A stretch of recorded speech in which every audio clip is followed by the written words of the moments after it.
And welcome everybody to FanStream Sports, powered by DSP Media.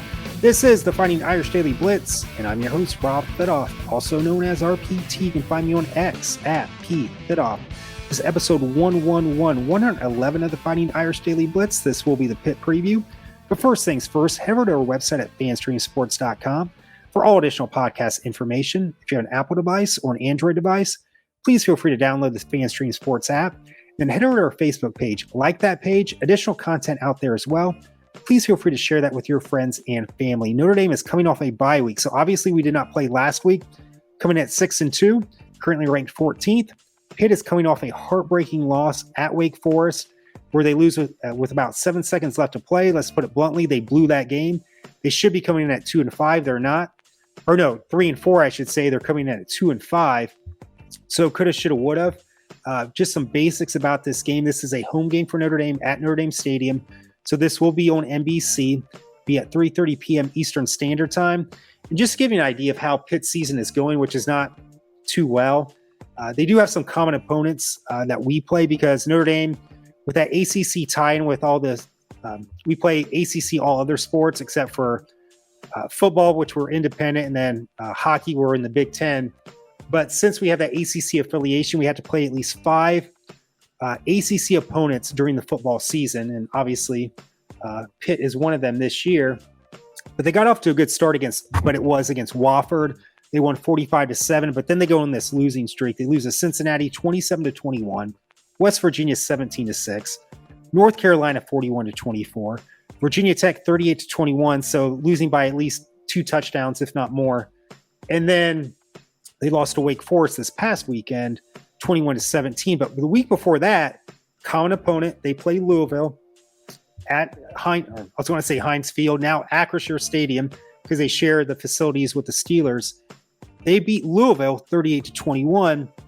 It'll be 3 weeks this coming Saturday where we lost to Louisville. Unacceptable loss. Coaches were not prepared. They didn't get their players prepared for that game. And I'll say it to the end of the season, if not longer. Just an unacceptable loss. And we had no business losing that game. But that one common opponent, Pitt did beat Louisville 38-21. Another common theme for this game, former Notre Dame players, and actually 2 of those players are Notre Dame graduates, so graduate transfers to Pitt. Sibo Flemister, I think you remember that name. He was part of the 2020 playoff team. And I always thought when he got in the game, he did a solid job. He wasn't the fastest guy, but always got those tough yards, broke some tackles here and there, did have some off-the-field issues, but it seems like he's cleared that up. I haven't heard about any sort of issues at Pitt. He's currently the Pitt's leading rusher right now, and he graduated from Notre Dame with an anthropology degree. So it looks like Sibo's doing a pretty good job at Pitt right now, but he was getting buried in that depth chart. I always call it the 5-headed monster at running back that we have right now at Notre Dame. He would not have been playing at all, so it was best for him to transfer, but he did get that Notre Dame degree.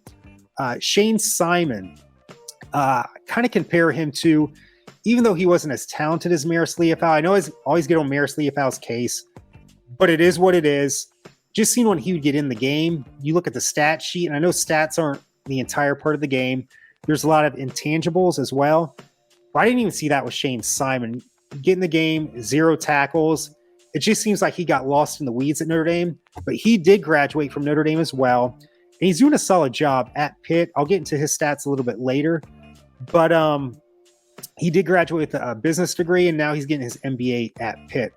The big name that you'll probably recognize the most, Phil Jurkovec. He was at Notre Dame. He backed up Ian Book for 2 years, and it just didn't look like he was going to be the starter, at least not within the time frame he was expecting. He ended up going to Boston College for 3 years. That really didn't work out as well, and then he transfers to Pitt. Well, this year it's not really working out for him as well. He ends up getting demoted from the QB staff, and now he's a backup tight end of all things at Pitt. And right now their quarterback is, I had to get a lot of notes out because a lot of interchanging parts for the Pitt football program right now. A Canadian quarterback is their current starter, Christian Velo. He's got 5 touchdowns to 2 interceptions and 647 yards passing. But Phil Jurkovec, he did end up graduating so he's a graduate transfer from Boston College now, and he's the backup tight end. So some former Notre Dame players, 2 Notre Dame graduates as well on the Pitt program, and then a third player being Phil Dracovic, not a Notre Dame graduate, but a former Notre Dame player. So if we look at, I don't want to focus too much or anything at all. We know Sam Hartman's the top-rated passer for Notre Dame. Aldrich Estime, top rusher. Mitchell Evans, I do not like that he is the leading receiver. I want an actual wide receiver to be the leading wide receiver for Notre Dame at some point during the season. Hopefully that's the case, but Mitchell Evans is the current leading receiver for Notre Dame.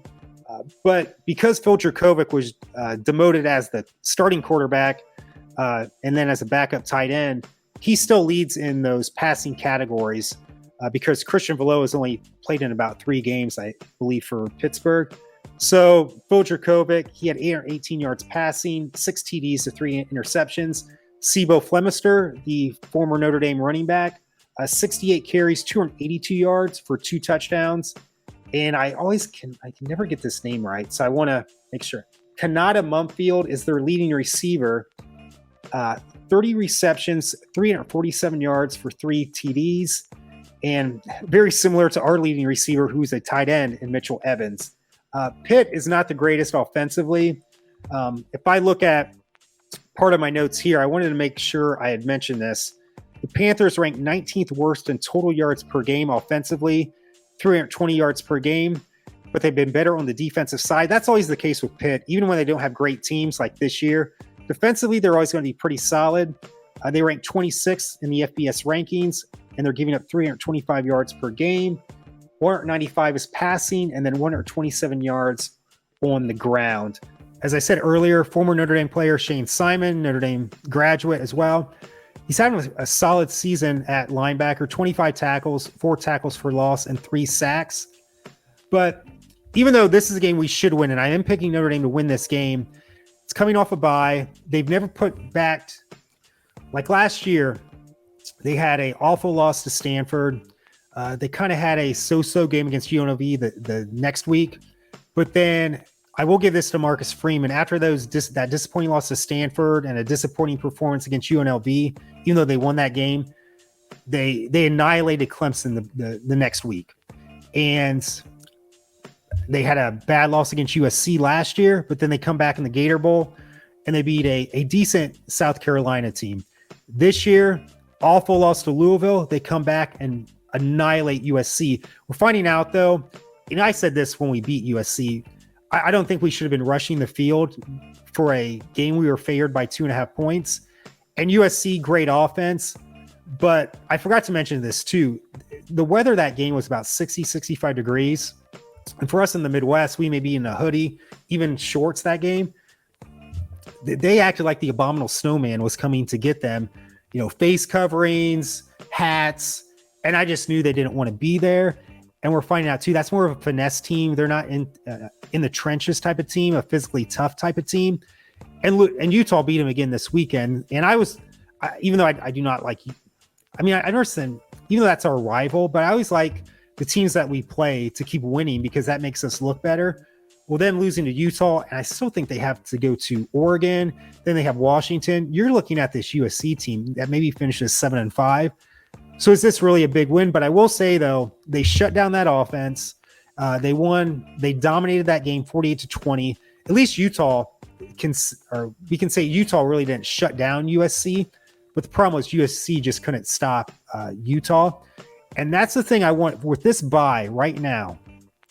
Last year, to bring back USC, Al Golden had a poor game plan for that game against their offense, especially for Caleb Williams. He ran all over us, passed all over us, whatever you want to call it. But he learned from that experience. And he put together a phenomenal game plan against USC 2 weeks ago, or it will be 2 weeks this coming Saturday. Al Golden learned. What has Jared Parker learned during this bye week? That's what I'm concerned about, and that's what I want to see. Jared Parker has really I'm not expecting the 2019 LSU team, that probably the best offense I've ever seen for college football. The Joe Burrows, the Jamar Chase, I think Jamar Jefferson was on that team. Claire Edward Hilaire, whatever that running back's name was. Phenomenal team. what has Jared Parker done during this bye week? I'm not expecting the 2019 LSU team, but I'm not expecting either the performances during the OSU game, the Duke game, and the Louisville game, and even the USC game, because the defense pretty much won that game for us. I want to see the progression I wanted to see after the first 3 games where we looked great against Navy, Tennessee State, and Central Michigan. I know those are inferior teams, but these next 4 games to me are against inferior teams. Clemson's got a great defense. Don't get me wrong there. We'll see what happens during that game. But Clemson's reeling right now too. That team's a mess as what currently, and we need to exploit that when we play them in 2 weeks. But Pitt is not a great team. Wake Forest is not a great team. Stanford. They're not like our first 3 opponents, but they're inferior to Notre Dame's talent is what I'm trying to say. Also, for this 4-game season, if I'm Marcus Freeman right now, I'm taking a little bit out of the Bill Cowher book from 1995. I'm a Steeler fan. The Steelers during the 1995, a lot was expected out of them. They had lost a heartbreaking loss that they never should have lost to the Chargers in the AFC Championship game the previous year. But a lot of people were picking the Steelers to go to the Super Bowl that year. They start the season 3-4. They're reeling. They just lost to the Bengals, who are not. They were bad. That's like the Jeff Blake. Jeff Blake was a decent quarterback, but I digress. That was not like a Bengals team that you see now for the past 2 out of 3 years. Bill Cowher says, hey, these first 7 games have not worked out, but we're going to X out those first 7 games, 9 games left. It's a 9-game season. It's not a 16-game season anymore. It's a 9-game season. Let's just make a playoff or a push for the playoffs and see what happens. What did the Steelers do? They finished 8-1. They should have finished 9-0. Last game of the season, Christmas Eve, Yancey Thigpen drops a pass in the end zone at Lambeau Field. Should have finished 9-0. They didn't. But the thing was, the division, the conference champion, or not the conference, the division, which would have been the AFC Central at the time before it became the AFC North. So we had won the Central anyway, and I think we were playing with some backup players, but they took care of business is what I'm trying to say. Ended up making it to the Super Bowl. However, they lost the Super Bowl to the Cowboys. Real quick tidbit before I get sidetracked again. Neil O'Donnell doesn't have 2 just bonehead plays where he literally throws 2 interceptions to Larry Brown when we're driving, and the last one being when we're driving to actually win the game. I'll never understand that. Neil O'Donnell, I don't know if it's still the case, but at the time, he was the lowest percentage-wise for interception ratio or whatever that stat was. So the amount of interceptions that he threw were the lowest in NFL history at the time. And he throws 2 of the most boneheaded interceptions to pretty much cost us the game and another Super Bowl. But I digress. That was Super Bowl 30. The 96 new year. But what I'm trying to say is Bill Cowher said, screw the rest of the season. That's what Marcus Freeman has to say, or not the rest of the season, but the prior part of the season. Yes, right now we're 6-2. We're not going to go to the playoffs. We still have a chance to go to a New Year's Six Bowl, finish 10-2, win that New Year's Six Bowl, the first big bowl game win in 30 years to finish 11-2, and to finish in the top 10. Probably we would finish about anywhere from 6 or 8, I would believe, if we do finish that. If I'm Marcus Freeman right now, I'm saying 4-0. We have got to finish 4-0 right now. Take care of business against Pitt. Let's not even make a game out of this. I know they got a solid defense, but let's just get this game over in the first half or early in the second half. Clemson, they're reeling. Take care of business at Clemson. That will be a tough game, I still think, even though they're kind of a mess right now. Then Senior Day, Wake Forest. Sam Hartman's playing his former team. Take care of business early there. Then go out to Stanford. Take care of business early as well. Finish 4-0. That's what he has to say. Forget about these first 8 games. A lot of opportunities we missed. Price still should be in the playoff hunt, but we're not. So having said that, what do I think for this game? I've seen it before where, yes, we played a bad game, had a loss, and then come back, last year against Clemson, last year against South Carolina, this year against USC. Can we do it consistently? I always say you got to show me. And until they do that, I think it's probably a struggle because until I see this offense, I hope Jared Parker has figured some of this out, but I see us struggling. The defense making plays, giving us some short fields like they did against USC. And unfortunately, even though I think this is a win, I think it's going to be a struggle. I hope I'm dead wrong. I hope, hey, we come out, look like gangbusters, just this offense is just spreading how can I say this? Spreading the field with, big gains, the running game, the passing game, and we win by 3 or 4 touchdowns because Notre Dame they're favored by, what is the spread on this game? It's actually 20 points. We're favored by 20 points. I would love that. I'd love to win by 28 like we did against USC, but you got to show me because this offense, they didn't even look good against USC in my opinion. Yes, they converted those turnovers to points, but those were short fields. I want to see these 80-yard, 70-yard drive. Like I said, just come out firing on all cylinders. But until I see it, I'm going to say Notre Dame 21, Pitt 13. Hope I'm dead wrong. I've said that a lot this year. I hope I'm dead wrong. I hope I'm dead wrong with this one too. Not with the win, but with the margin of victory is what I'm trying to say. And then that propels us into Clemson, Wake Forest, Stanford, and then let's get in that New Year's Six Bowl and finish it off. Just trying to think anything else to say here. That's about it. Hope Jared Parker, I can't say enough. We see some progression from that bye week. I do not want to be playing trestle ball. If we play trestle ball, that's not making any progress after this bye week. And for this offense that looks so good in those first 3 weeks, what we shall see. So thank you so much for joining me for episode 111 of the Fighting Irish Daily Blitz. And as always, go Irish.